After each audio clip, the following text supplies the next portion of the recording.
Olá, pessoal, boa noite. Eu sou a Raquel, faço parte aqui do time da Varzomics e hoje vou estar aqui com vocês nesse webinar. Mais uma vez, gostaria de dar as boas-vindas a todos e todas vocês. E, bom, hoje, especificamente, nós trouxemos esse tema para falar. É a identificação não direcionada de patógenos virais através da metagenômica clínica, que é um tema que nós também já abordamos algumas vezes em webinars anteriores e também em textos do nosso blog sobre a metagenômica. Então, hoje nós gostaríamos de aprofundar um pouquinho mais sobre esse assunto. E quem estará com a gente hoje é o Eric Gustavo Doilas. Ele é graduado em Ciências Biológicas e mestre em Microbiologia pela Universidade de São Paulo. E hoje ele é bioinformata na Varzomics e doutorando em Microbiologia. Muito obrigada e sejam bem-vindos mais uma vez. Olá, gente, tudo bom? Boa noite. Então, deixa eu compartilhar aqui minha tela para todo mundo. Então, como a Raquel falou, esse webinar aqui, o tema dele, então, vai ser justamente identificação não direcionada de patógenos virais através da metagenômica clínica. Meu nome é Eric Doras, eu sou mestre em microbiologia, sou doutorando também em microbiologia, sou bioinformata aqui no Varzomics também. Durante minha jornada, eu tive bastante experiência com vírus e metagenômica, então estou aqui para falar com vocês um pouquinho de como é que a gente está trabalhando com isso na clínica. Certo. Os tópicos que eu vou tentar abordar aqui é como é que essa metagenômica se tornou uma ferramenta clínica, como é que ela é utilizada para a identificação de patógenos virais e qual que é o papel da metagenômica em momentos de pandemia, né, tanto para a nossa prevenção quanto também para o controle. Certo? Então, vamos começar aqui de como é que a metagenômica se tornou uma ferramenta clínica. Para começar, o que é a metagenômica? Né? Em essência, é uma caracterização de todo o material genético presente em uma amostra. Então, essa amostra pode ser uma amostra ambiental, pode ser uma amostra clínica, e esse material genético pode ser um DNA, pode ser um RNA. Só que uma abordagem principal para a metagenômica, que ela é mais comumente usada, é justamente para a caracterização do microbioma. E o microbioma, ele é o conjunto de micro-organismos, a comunidade de micro-organismos, em uma determinada amostra, certo? Então, só para a gente ter mais ou menos uma perspectiva, se a gente pensar na diversidade de organismos microbiológicos, a gente está falando de pelo menos a grandíssima parte das espécies, dos gêneros que a gente tem identificado, né? Então, essa aqui é uma grande árvore de todos os organismos que a gente conhece, certo? E todo esse topo aqui representa as bactérias. Aqui embaixo, somente aqui embaixo, na ponta, a gente está falando de organismos eucariotos, que são esses que têm uma estrutura celular diferente, que não apresentam parede, que tem um núcleo organizado, e somos nós, os mamíferos, os répteis e os nossos outros organismos, diferente dessas bactérias. Né? Então, a diversidade de microbiológica é muito grande. E isso é um fator importante. Então, como a gente tem uma comunidade microbiana muito diversa, a gente também consegue procurar por essa diversidade e estudar essa diversidade genômica, que é uma excelente maneira da gente conseguir entender como diversa é, de fato, essa comunidade microbiana. A gente recorre a essas técnicas de caracterização genômica, caracterização do DNA que está presente em uma amostra. E essas amostras podem ser muito variadas. Pode ter amostra de solo, amostra de esgoto, amostra de animais silvestres, amostras clínicas, ou o que for. É muito comum que a gente ache micro-organismos em todos os lugares. E apesar da metagenômica agora ser um bastante utilizada, ela não é um conceito de agora. Só que foi a partir de mais ou menos de 2005, quando a gente teve um advento da tecnologia de sequenciamento de nova geração, que a gente conseguiu, de fato, impulsionar essas aplicações de metagenômica. Né? Porque antes a gente fazia alguns outros testes, como microarray ou algumas outras coisas parecidas, que não geravam uma quantidade de dados ou dados que seriam com uma qualidade interessante o suficiente para a gente poder caracterizar com firmeza toda a comunidade microbiológica dentro de uma amostra, certo?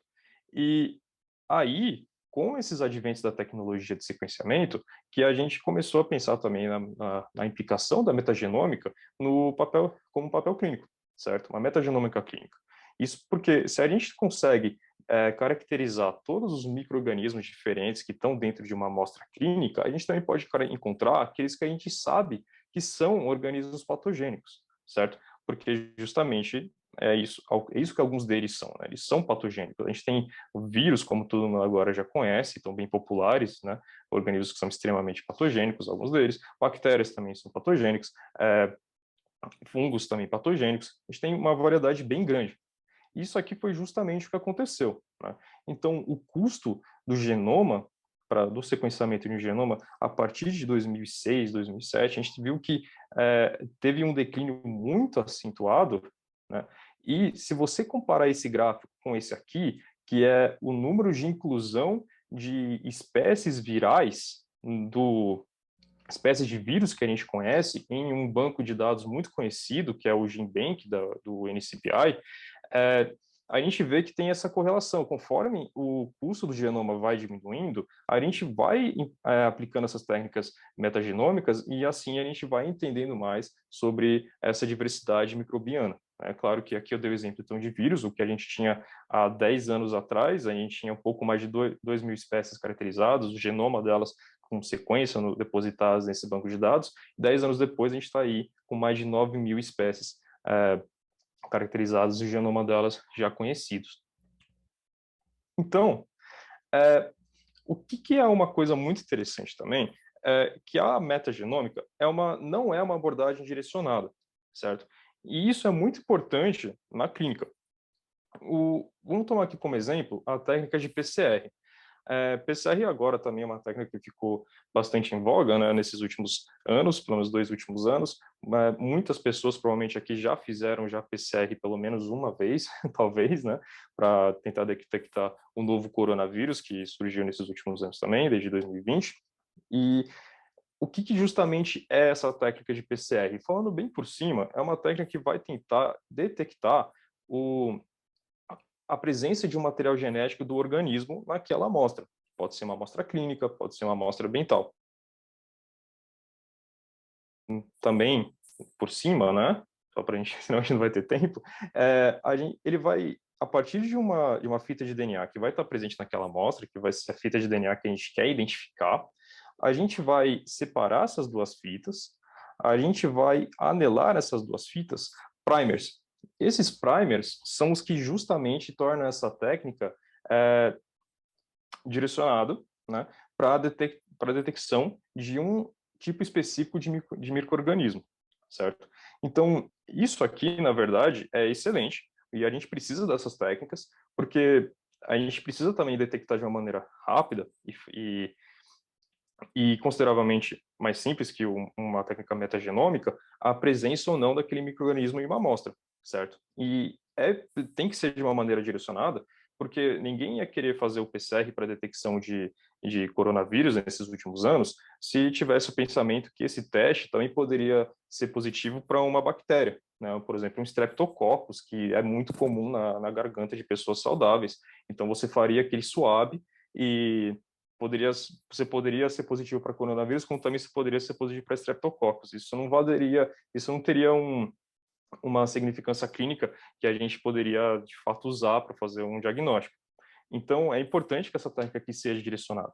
E esses primers aqui, que a gente utiliza, nada mais são do que fragmentos conhecidos do DNA daquilo que a gente quer detectar, certo? Então, a gente usa esses primers vão se ligar nessas fitas que a gente abriu, a gente vai ter uma enzima lá dentro da nossa reação, chamada DNA polimerase, essa enzima vai amplificar essas fitas de DNA, e aí, a partir disso, a gente vai ter uma fita viraram duas. A gente vai fazer isso 20, 40 vezes, dependendo da nossa reação, do protocolo, e a ideia aqui é a gente detectar essa reação, essa amplificação.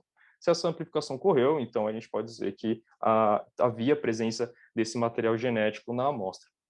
Então, PCR é uma técnica direcionada, uma abordagem direcionada.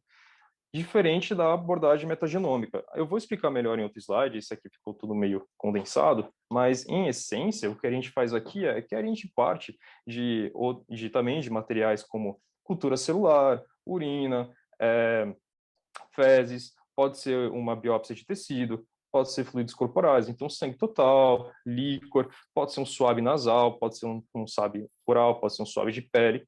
A gente vai extrair o material genético que foi coletado, certo?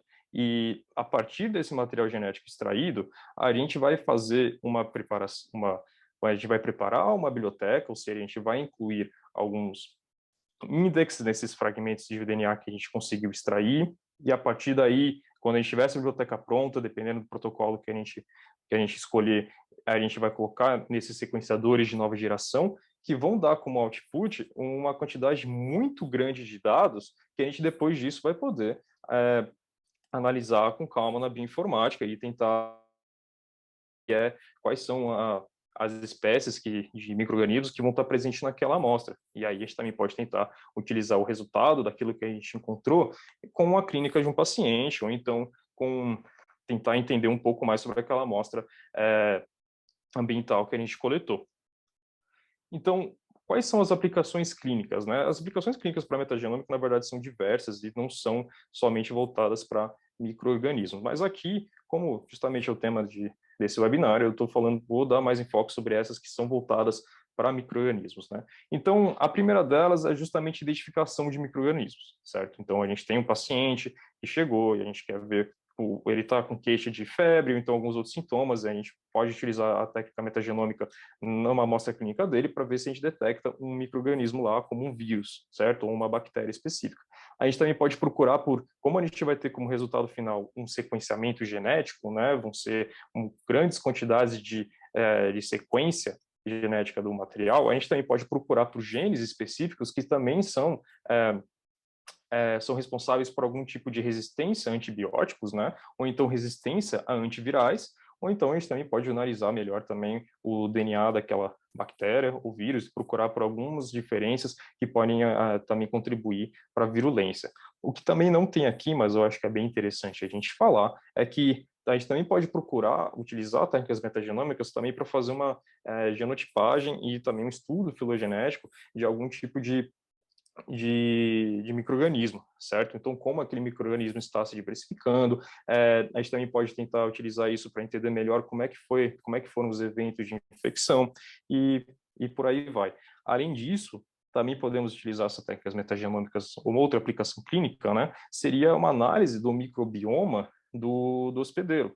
Então, a gente pode procurar entender como é que funciona o microbioma de um indivíduo saudável, comparar com um indivíduo não saudável. Através daí, a gente também pode procurar por soluções probióticas através desse genoma que a gente entende.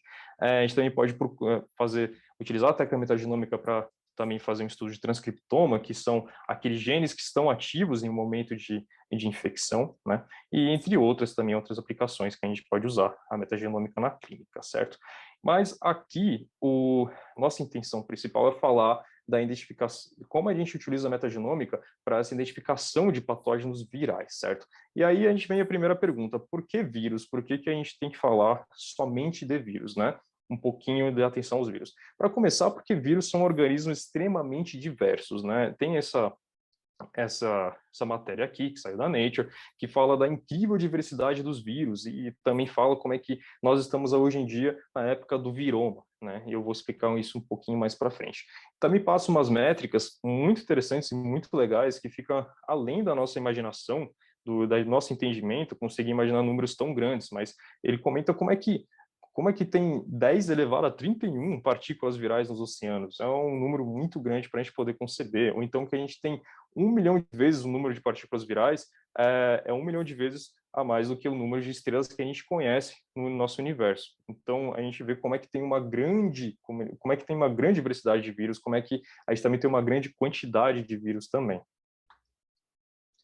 Então, falando mais da diversidade, a gente pode, como eu falei, pode ver aqui que os vírus são organismos extremamente diversos. Então, a gente pode olhar que estão somente esses 4 aqui, que são alguns esquemas de alguns vírus conhecidos. A gente está vendo como é que eles são extremamente diferentes entre eles, né? O adenovírus, ele é um vírus que não é envelopado, ele é um vírus que diretamente, essa estrutura aqui é um capsídeo proteico, ele é um vírus de DNA, certo? E ele tem essas estruturas também aqui em cima, que são proteínas de membrana, que auxilia o vírus a fazer infecção. Aqui é o vírus da influenza, que já tem um formato já um pouco mais conhecido, ele possui já um envelope viral, além das glicoproteínas de superfície. O vírus da ebola, no entanto, ele é extremamente diferente do que qualquer um dos outros dois. Você olha que eles são, não parece que é o mesmo tipo de organismo, na verdade, né? E ainda mais também, se a gente vê esse vírus filamentoso aqui, que parece muito mais uma bactéria do que realmente um vírus, né? Então você vê como é que os vírus são extremamente diversos, né?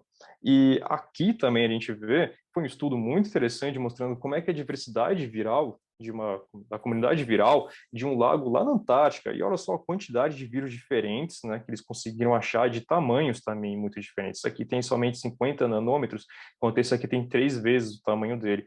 E olha só como é que eles são muito diferentes, né? Além disso, os vírus também, toda essa diversidade deles mostra para a gente como é que eles são extremamente, como é que tem uma importância muito grande para a gente, especialmente clínica, né? Então, aqui, como a gente está vendo esse paper, que também mostra como é que os vírus, qual a diversidade de vírus que tem somente em morcego, quais são os eventos de spillover e emergência que isso pode acarretar. Eu vou falar um pouco mais sobre spillover e emergência depois, mas é importante aqui a gente pensar que a gente vai encontrar vírus em diferentes lugares e diferentes hospedeiros, certo? Desde morcegos a bactérias e amebas e humanos também.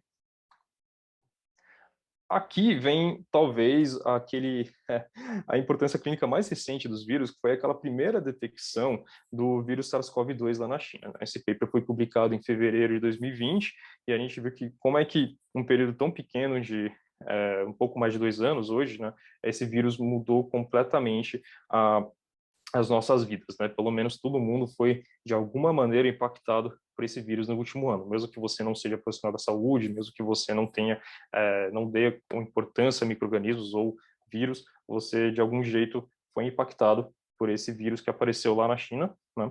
E aí, então, ele se espalhou para o mundo inteiro. Foi um acontecimento bem, bem incrível nesses últimos anos e talvez tenha sido importante é, mais importante o uso da metagenômica, né, clínica, nesses últimos tempos. Foi com uma técnica de metagenômica que a gente conseguiu fazer a primeira identificação desse vírus, porque, lembrando,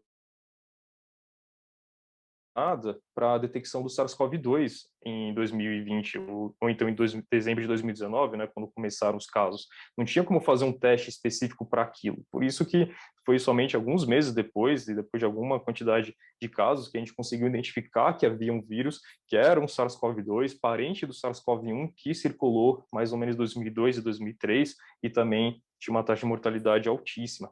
Então, foi a partir de testes de metagenômica, como foi utilizados aqui, que também foram estruturados outros testes laboratoriais para a gente poder utilizar uma técnica direcionadas, né? Fazer aqueles primers que a gente pode utilizar na PCR para fazer a identificação que todo mundo fez aí nesses últimos 2 anos, né? Os vírus também são patógenos emergentes, ou seja, eles podem aparecer a partir de uma infecção ocorrida em talvez algum lugar remoto, um contato específico com algum animal que também seja um hospedeiro de algum vírus específico, né? E nessa emergência de vírus, que ele causa um caso, e depois disso ele pode ficar um tempo ainda sem aparecer de novo, até mais uma vez esse vírus talvez sofrer alguma mutação, ou então você ter algum tipo de ação antrópica em algum lugar, e aí mais pessoas entrarem em contato com algum animal específico, alguma região que contém aquele vírus circulando. Essa emergência de patógenos é muito comum com os vírus, né? Então, como a gente está vendo aqui, teve aí hoje essa publicação também de 8 de fevereiro desse ano, que outros vírus que são parentes do SARS-CoV-2 já foram identificados como capazes de infectar células humanas, né? Isso é extremamente interessante também. Esse outro paper aqui foi um paper produzido por colaboradores aqui do Hospital Albert Einstein e mostraram como é que foi a identificação de um paciente que tinha, chegou ao óbito, né, por uma infecção de mama arenavírus, que é um vírus que não aparecia aqui aqui no Brasil, acho que um pouco mais de 20 anos, ou quase 20 anos, né? Fazia bastante tempo, esse aqui foi o primeiro caso desde então.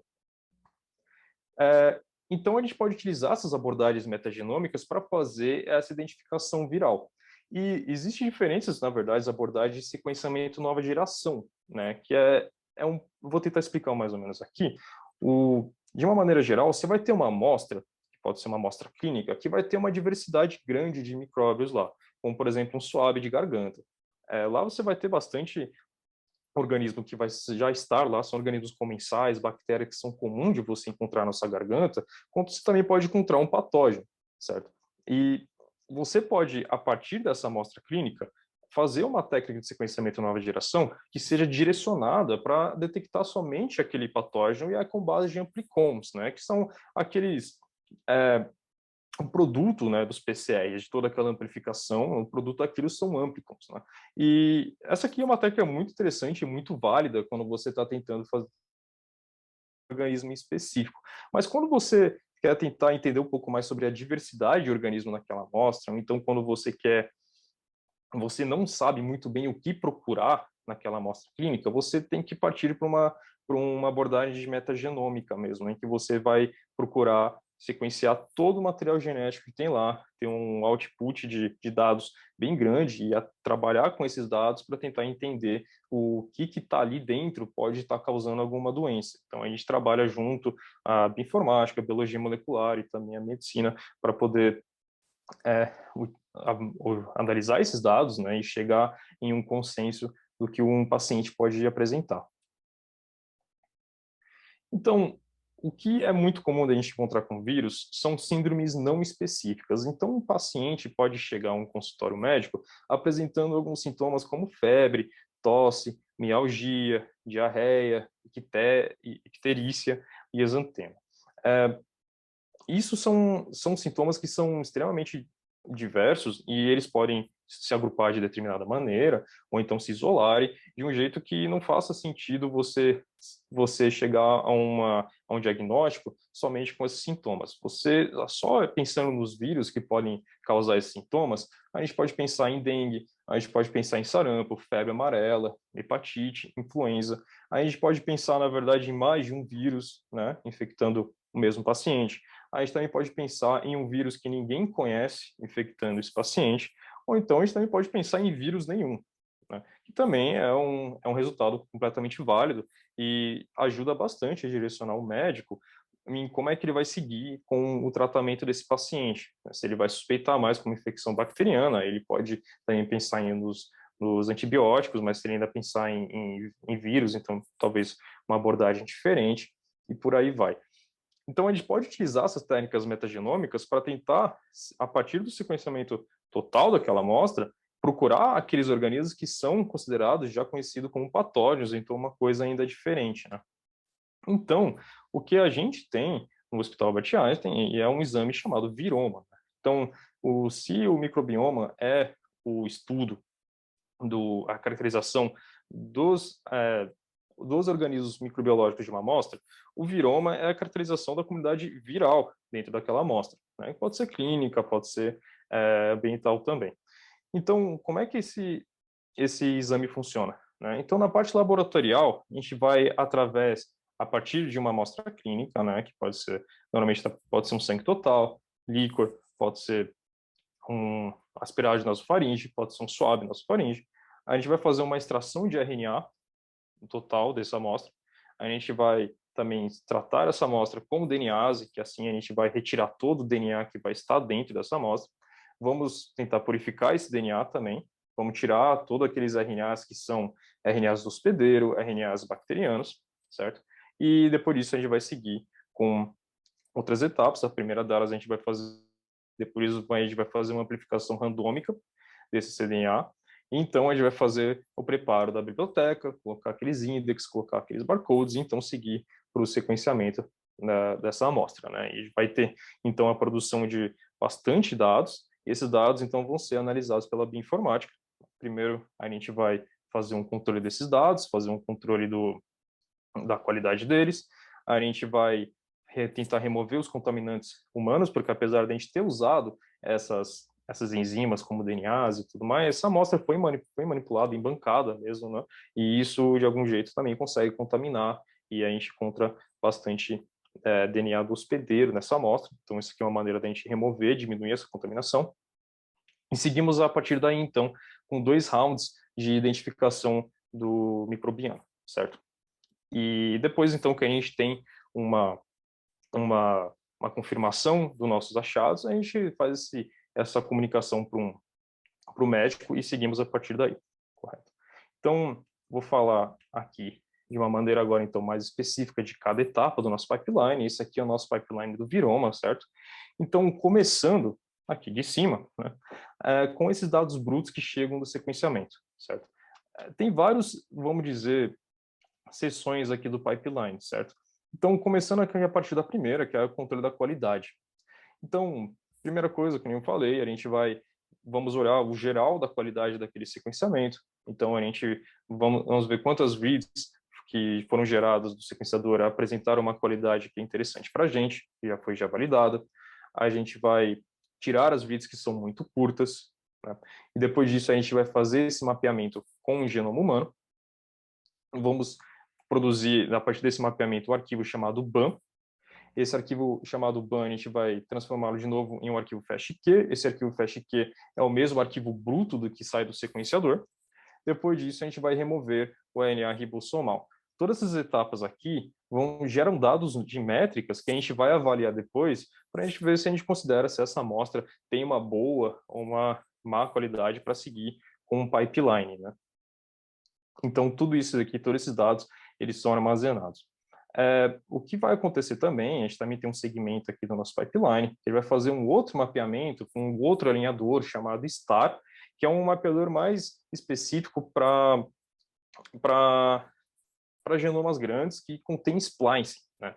E esses genomas, então, a gente vai mapear de novo com essas reads com o genoma humano. Nós vamos procurar pelos genes expressos e também fazer um diferencial de expressão gênica que a gente pode encontrar do hospedeiro nessa amostra.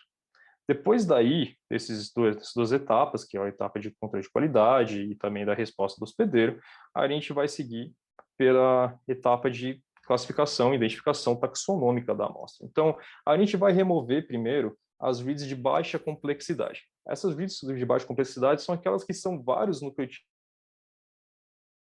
então vários timinas, várias adeninas, uma seguida da outra. Isso para a gente não tem muita importância taxonômica nesse momento, para identificar vírus. Então a gente retira essas reads, né? E depois disso a gente vai fazer uma identificação dos organismos utilizando um banco de dados chamado Kraken. Esse banco contém uma gama muito grande de micro-organismos, né? E o que a gente vai tentar fazer aqui é justamente mapear essas reads contra esse banco de dados de sequência de DNA que o Kraken tem, certo? Assim que a gente tiver um mapeamento, né? Quando essas reads foram mapeadas, isso vai produzir para a gente alguns gráficos para a gente poder entender como é que é a diversidade dos micro-organismos que vão ter naquela amostra, certo? E aí, essa aqui vai ser só algumas etapas de classificação, aqui vai fazer uma classificação inicialmente das reads, e também, além, vão gerar esse chronoplot, esse gráfico, um gráfico em pizza, né, vamos dizer assim, dessa diversidade, também vai gerar um gráfico Sankey. Eu vou mostrar eles um pouquinho daqui a pouco, né? Aí eu consigo dar mais ou menos uma geral, explicar como é que eles são diferentes, como é que eles são interessantes. E a partir dessa classificação, né, vamos dizer que se vai ter um número mínimo de reads que vão ser classificadas como, por exemplo, um patógeno, como um vírus, né, como influenza. Se esse número de reads for mínimo, que a gente já foi estipulado, for classificado, a gente vai pegar essas reads, vamos fazer um BLAST, que é uma procura em um outro banco de dados, né, que é o banco de dados do NCBI, que a gente vai fazer, vamos procurar os genomas de referência, que são referentes àquele patógeno, aquele micro-organismo, não necessariamente um patógeno. Nós vamos fazer download dessa referência, nós vamos ajustar essa referência, vamos criar outros arquivos que são dependentes dessa referência, que a gente vai precisar depois para executar outras tarefas, né? e vamos fazer um mapeamento direto contra essa referência. Quando a gente fazer um mapeamento direto, é, a gente vai pegar essas métricas, quantas reads foram mapeadas, qual é a cobertura média, qual que é a profundidade, né, dos pontos. Nós vamos marcar aquelas reads que foram duplicadas, vamos gerar mais alguns arquivos acessórios e vamos fazer uma outra etapa chamada de variante. É isso que a gente vai tentar. Nessa etapa é bem interessante que a gente vai tentar procurar aqueles nucleotídeos que vão ser realmente diferentes daqueles que são da nossa referência, certo? Depois disso, a gente vai filtrar as variantes, nós vamos tentar procurar aquelas regiões do genoma que a gente mapeou em cima, que não tem cobertura nenhuma, né? E depois disso a gente vai gerar um genoma consenso. O genoma consenso, ele é basicamente a sequência de DNA que a gente encontrou daquele organismo, certo? Então, a pergunta que a gente vai estar tentando responder aqui, quando a gente gera aqui o genoma consenso, é qual que é o genoma de DNA daquele micro-organismo que a gente identificou, certo? Se eu encontrei um genoma desse influenza, a gente pega ele aqui quando a gente gerar o consenso. Mas, como eu falei, a gente precisa desse banco de dados para poder fazer isso, né? Que é o Kraken. E, sinceramente, um pipeline de metagenômica, ele só é grande o suficiente, ele é do tamanho do banco de dados, certo? A gente só consegue identificar os patógenos que a gente tem em nosso banco. Então, uma coisa que pode acontecer, como a gente viu, a gente está encontrando diversos patógenos novos virais. E é comum que a gente não encontre, que a gente acabe encontrando algum que não está em nosso banco, então isso acaba passando, a gente não consegue identificar. Por isso, a gente está agora fazendo um novo segmento no nosso pipeline, que é um segmento de descoberta de possíveis patógenos novos. Então, o que a gente faz? A gente começa fazendo uma montagem do genoma. Então, a gente vai pegar uma read, vamos vendo aquelas reads que são mais ou menos parecidas e completam e dão uma continuidade para aquela read, e nós vamos montando um genoma. Quando esse genoma estiver completo, né, a gente vai começar a fazer uma outra análise através dessa montagem. Então, o que a gente pode fazer primeiro, a gente vai pegar esse genoma e a gente vai de novo jogar no nosso banco do Kraken para ver se a gente vai ter uma acurácia ainda mais interessante, porque a gente vai partir de uma read que pode ter 150 pares de base, ou até menos, 100 pares de base, e a gente vai estar lidando com um genoma maior, que pode ter, dependendo do organismo, de muitos pares de base, né? Se for no caso do coronavírus, são 30 mil pares de base.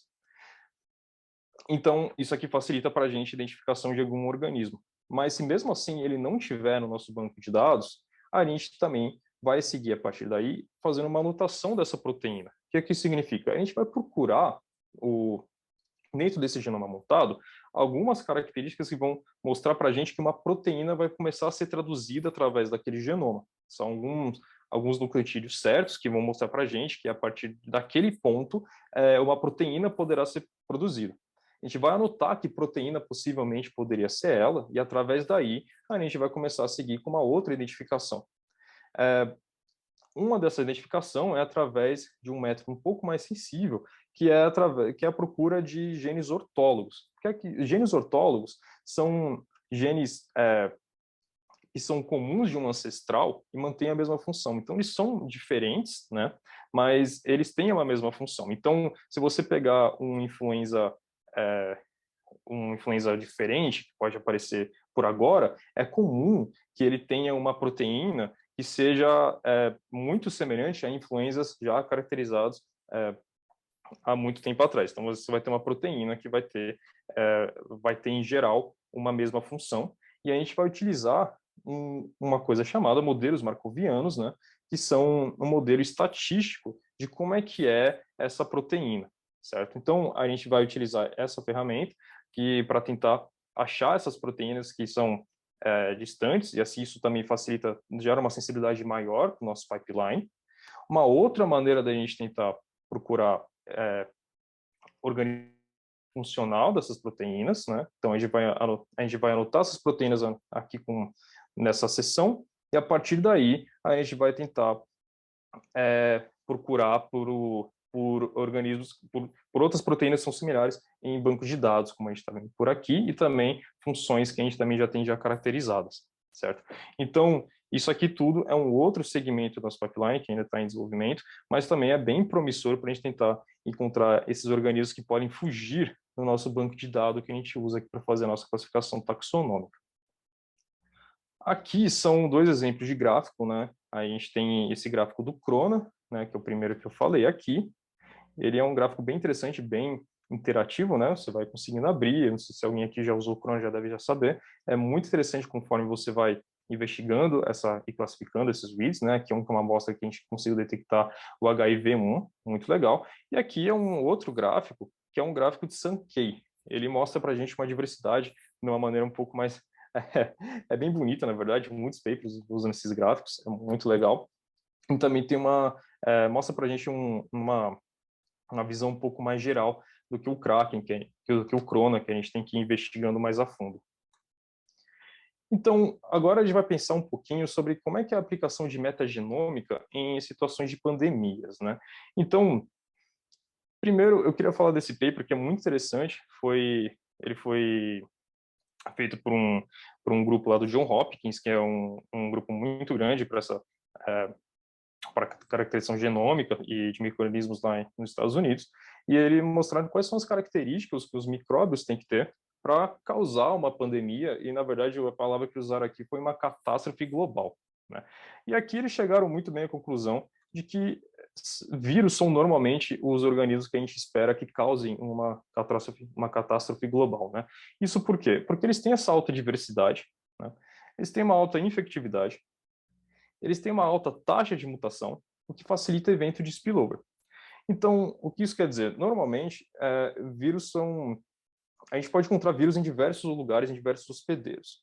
Esses hospedeiros diferentes podem acabar transferindo para a gente aquele vírus, se esse vírus acabar sofrendo algumas mutações. Quando o vírus está em uma alta quantidade, quando ele é muito infeccioso e essa quantidade de mutação faz com que ele consiga, a partir daquele momento, infectar um outro organismo, esse evento a gente chama de spillover, que aí ele quebra essa barreira de espécie e começa a infectar um outro organismo, né? E os vírus são normalmente organismos muito fáceis de fazer isso, e como o hospedeiro, esse hospedeiro novo, não vai ter uma memória imunológica desse vírus, porque vai ser um organismo novo, é muito comum que ele consiga infectar facilmente cada vez mais hospedeiros, certo? Por isso que vírus são organismos muito fáceis de causar essas pandemias e são os principais.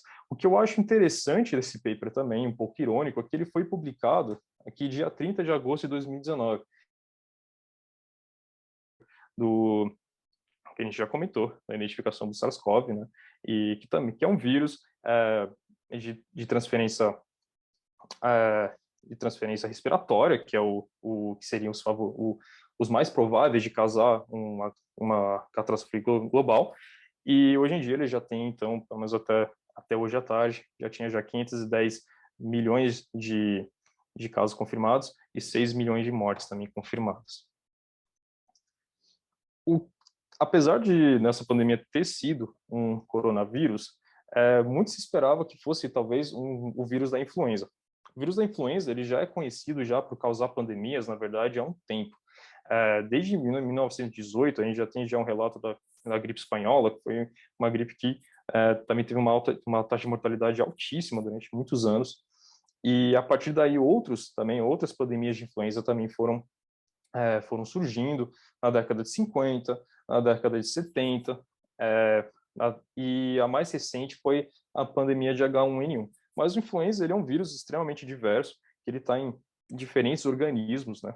E justamente por ele estar em diferentes organismos que a gente pode entrar em contato com esses animais e a gente não tem essa imunidade, e a partir daí a gente começa também a gerar um outro evento de spillover, um outro surto que pode também gerar uma pandemia. Então a gente tem aqui, isso aqui foi desse ano, né? Como é que o H5, que é um influenza já conhecido por causar um influenza aviário, já começaram a aparecer de novo lá no norte do Canadá. E também agora, essa notícia aqui, ela é dessas semanas, e já mostrou já como é que foi o primeiro caso de detecção de uma influenza H3N8, né, que é uma influenza aviária, primeiro caso de detecção em humanos, né. Outros vírus também que outras influenzas que a gente conhece também circulam em animais, como o H2N2, e a gente já teve alguns relatos como de, de eventos de infecção de humanos, né?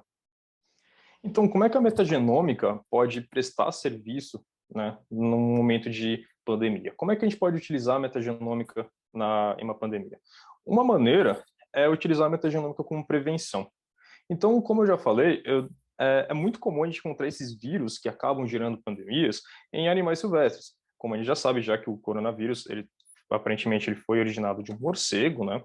E a gente também tem outros animais que, como morcegos principalmente, em outros locais do mundo, que geram também certos surtos locais, como é o caso do Ebola, que também teve essa semana, alguns casos comentados lá na África.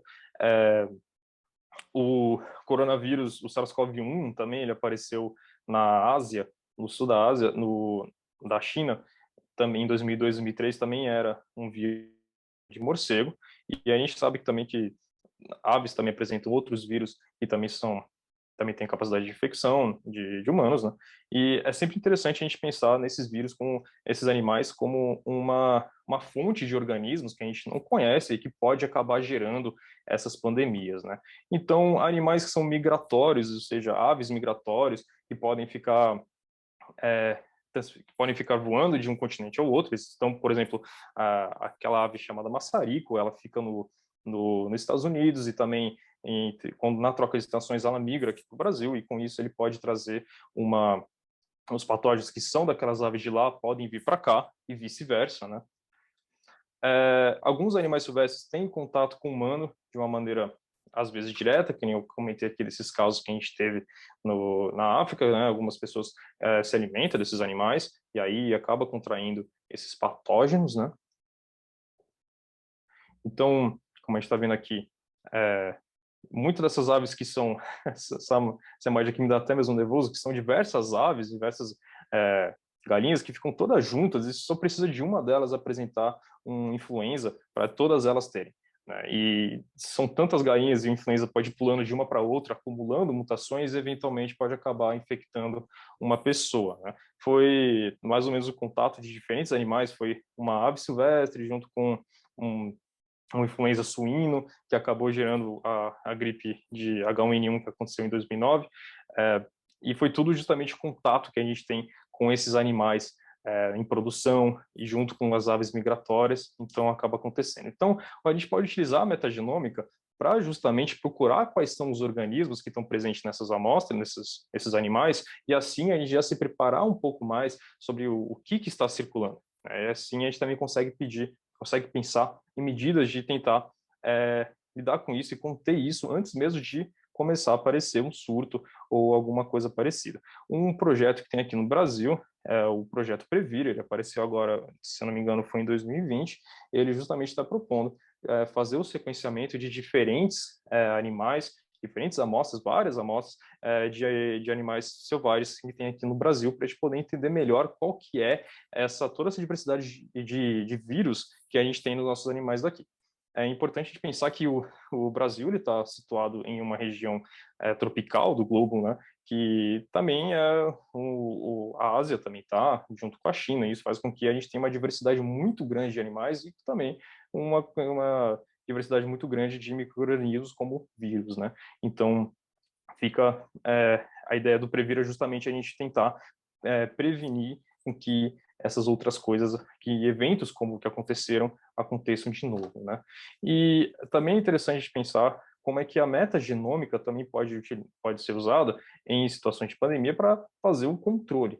Um caso é a identificação desses primeiros casos. Como eu falei, a gente não tem uma técnica direcionada para isso ainda, né? A gente não tem um PCR para isso ainda. Então, o que a gente tem é de longe a mais interessante para poder fazer essa primeira identificação. Uma coisa que está acontecendo agora justamente são esses casos de hepatite de origem não conhecida, parece que agora já conseguiram suspeitar um pouco mais de um adenovírus, né?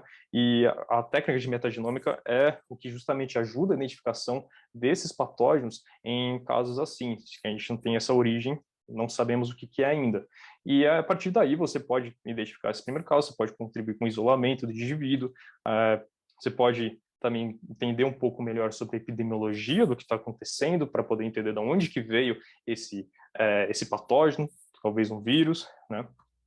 E também você consegue utilizar esse teste de metagenômica para fazer esses testes direcionados, que, como eu falei, são extremamente importantes para fazer essa identificação rápida dos patógenos, certo? Então, essa foi mais ou menos no geral do como é que a metagenômica não direcionada, né, pode funcionar para a identificação de patógenos virais, e também espero que vocês também tenham entendido um pouco, visto como é que a gente está lidando com as coisas aqui nos nossos exames aqui de viroma, e por que a gente está utilizando tanto essa técnica metagenômica, não só para não só no nosso laboratório, mas também como é importante a gente também utilizar em amostras ambientais, para a gente poder tentar se prevenir que eventos tão grandes assim, como aconteceram recentemente, com poucos anos atrás, se repitam. Certo, gente? Então, muito obrigado. Eu fico aqui agora esperando as perguntas de vocês. Olá, muito obrigada pela excelente aula, Eric. A gente está recebendo bastante elogio aqui no chat. E, bom, eu vou começar lendo aqui a primeira pergunta que surgiu. Quem perguntou foi Líria Okuda. Perguntou assim: posso empregar a metagenômica para certificação de produtos, como vacina, por exemplo? Ela comenta: hoje as indústrias veterinárias têm solicitado a detecção de patógenos adventícios em vacinas. Nesse caso, a metagenômica seria uma ferramenta útil? E como interpretar com cuidado os dados gerados no sequenciamento? Se você quiser dividir em partes, né, a resposta dessa pergunta, que no final ela também pergunta que cuidados devo tomar para não ocorrerem erros de interpretação. Muito interessante sua pergunta. Desculpa, qual que é o nome dela mesmo, Raquel? É, Líria. Líria, muito interessante sua pergunta, né? Eu vou tentar aqui responder ela, então, em partes. Utilizar a técnica metagenômica para fazer esse tipo de validação, para tentar procurar esses micro-organismos. Só que também é interessante você pensar que a validação de uma técnica metagenômica não é uma coisa simples de ser feita, né? Então, isso tudo tem que ser feito com cuidado, mas ela pode sim ser utilizada. Você pode fazer agora a segunda parte da pergunta, Raquel? Certo. Depois disso, ela pergunta se hoje as indústrias veterinárias têm solicitado a detecção de patógenos adventícios e vacinas. Daí ela pergunta, nesse caso, se a metagenômica seria uma ferramenta útil e como interpretar com cuidado os dados gerados no sequenciamento. Certo. Então, sim, como falei, seria sim útil, com toda certeza. Agora, o cuidado da interpretação realmente é uma chave, né? Porque você realmente precisa entender como é que, no caso do que você está perguntando, que é sobre a vacina, como é que ela foi feita, né? Como é que ela foi gerada. E isso realmente é algo que você tem que tomar bastante cuidado, né? Então, a gente tem vacinas que são feitas de diferentes maneiras, tem vacina de nanopartículas, tem vacinas que são de vírus vetorizados, de adenovírus vetorizados, por exemplo, né? Então, isso é alguma coisa que você tem que saber. Então, a melhor maneira de você tentar utilizar a metagenômica e você ter cuidado nas suas análises a partir daí para fazer uma validação, é justamente entender qual é o organismo que você espera procurar, saber aquilo que você está esperando encontrar e, a partir dali, você tentar encontrar aquilo que é diferente mesmo, sabe? Tentar fazer essa distinção. Não é uma coisa fácil, eu imagino, né? Mas eu entendo também que a metagenômica na medicina veterinária é algo que está começando agora também e é de extrema importância. Então, com toda certeza, isso é uma pergunta que é extremamente válida, sim, com certeza. Excelente, Eric, muito obrigada pela sua resposta. Se você tiver mais alguma dúvida sobre isso, ele pode mandar aqui no chat também. Enquanto isso, vamos para a próxima pergunta. Aqui eu não entendi muito bem o nome, tá? Talvez seja tudo meio junto aqui, mas a pergunta é assim: gostaria de saber qual a solução para busca e análise metagenômica de amostras de coronavírus em morcegos? Essa é uma excelente pergunta de coronavírus em morcegos, né? Então, assim, quando você está trabalhando principalmente com amostra de morcego, você está você também está pensando que você, ou a amostra de qualquer outro animal silvestre, é muito provável que você vai encontrar uma variedade enorme de micro-organismos, né? E, como eu falei, quando você trabalha com amostras veterinárias, com amostras animais, a gente viu ali no nosso pipeline que a gente tem algumas etapas que são descontaminação do hospedeiro, né? Então, uma coisa que é extremamente difícil de fazer, que é realmente um empecilho, é justamente tentar filtrar aquilo do seu dado metagenômico que é morcego e tentar deixar aquilo que é o resto. A partir daí, você pode procurar por outras vertentes para tentar achar o organismo que você está procurando, né? Então, quando a gente está pensando isso, a gente está pensando também em informática, né? Claro, você pode tentar procurar por genomas de coronavírus já conhecidos e tentar mapear exatamente eles. Você pode ter o cuidado necessário de saber que naquele banco de dados que você está usando para fazer a identificação dos patógenos, esses coronavírus vão estar presentes, né? Isso também é extremamente necessário. Isso também são algumas das soluções que você também pode tentar procurar. Mas o ideal também que você tem que pensar em soluções de bancada é pensar como é que você pode tentar fazer o possível para tirar todo aquele DNA que não é o que você quer, fazer esse filtro, né? E isso é realmente uma tarefa complicada, mas o que eu posso dizer com certeza é que depois dessa pandemia do coronavírus de agora, a busca por patógenos e morcegos está ficando cada vez mais comum, né? E todo mundo está percebendo que aquilo que virologistas fazem há anos, né, que é realmente ir no meio do mato, procurar esses organismos, procurar esses animais, fazer a coleta, procurar o mínimo de vírus que tem lá, porque é uma coisa muito interessante que esses animais, eles não ficam doentes, né? Eles têm um sistema imunológico bem diferente do nosso, então eles têm um coronavírus, mas eles não estão doentes. Então é comum que você tenha uma carga viral bem baixa. E então uma maneira é tentar trabalhar em bancada para tentar filtrar esse DNA e tentar fazer o possível no seu sequenciamento para você tentar produzir o maior número possível, o maior output de reads possível, porque assim você tem uma chance mais interessante de tentar encontrar esse patógeno. Excelente, Eric, mais uma vez. Agradeço a sua resposta. Em relação a outras perguntas aqui, eu vou ler mais uma só por conta do tempo, né, que a gente tem. E a pergunta foi feita do Alexandre. Ele pergunta assim: gostaria de saber sobre o tempo de análise para termos um panorama geral do viroma das amostras a partir do pipeline de vocês. Certo. O tempo que a gente tem estipulado, se eu não me engano, são 2 semanas. Tá bom? Isso é uma pergunta mais objetiva assim mesmo. O que a gente considera são 2 semanas, né? A gente pode encontrar, às vezes, algum problema. Às vezes, a gente está trabalhando agora com servidores na nuvem, que isso costuma ser bem menos comum. Porém, a gente é comum a gente encontrar algumas coisas diferentes, especialmente se a gente está falando de coisas novas, né? A gente tem que validar o nosso resultado. Então, o tempo que a gente normalmente costuma dar são 2 semanas mesmo. Excelente, muito obrigada pela resposta. Bom, tem bastante gente aqui agradecendo, né, pela palestra. Quem tinha feito a pergunta anterior a essa é o Jansen, e ele disse que ele vai precisar muito da ajuda da Varzomics e pode contar conosco também. Entre em contato com a gente por e-mail e a gente pode te ajudar nisso também. Bom, mais uma vez agradeço, Eric, por ter compartilhado um pouco daquilo que você tem trabalhado. Muito importante para a gente também, né, saber um pouco mais sobre isso, e espero que todos que estiveram aqui presentes também tenham compreendido um pouco mais, né, desse universo que a gente tem apresentado, e fiquem sempre atentos que a gente tem trazido novos temas também relacionados a essa área. Então, nos próximos webinars, a gente vai divulgar também nas nossas redes, por e-mail, para que vocês conheçam um pouco mais também daquilo que nós estamos realizando. Obrigada mais uma vez, Eric, obrigada a todos que ficaram aqui com a gente até o final. Ficamos muito gratos mesmo pela presença de todos vocês. Obrigada. Obrigado, viu, gente? Até mais. Tchau, tchau.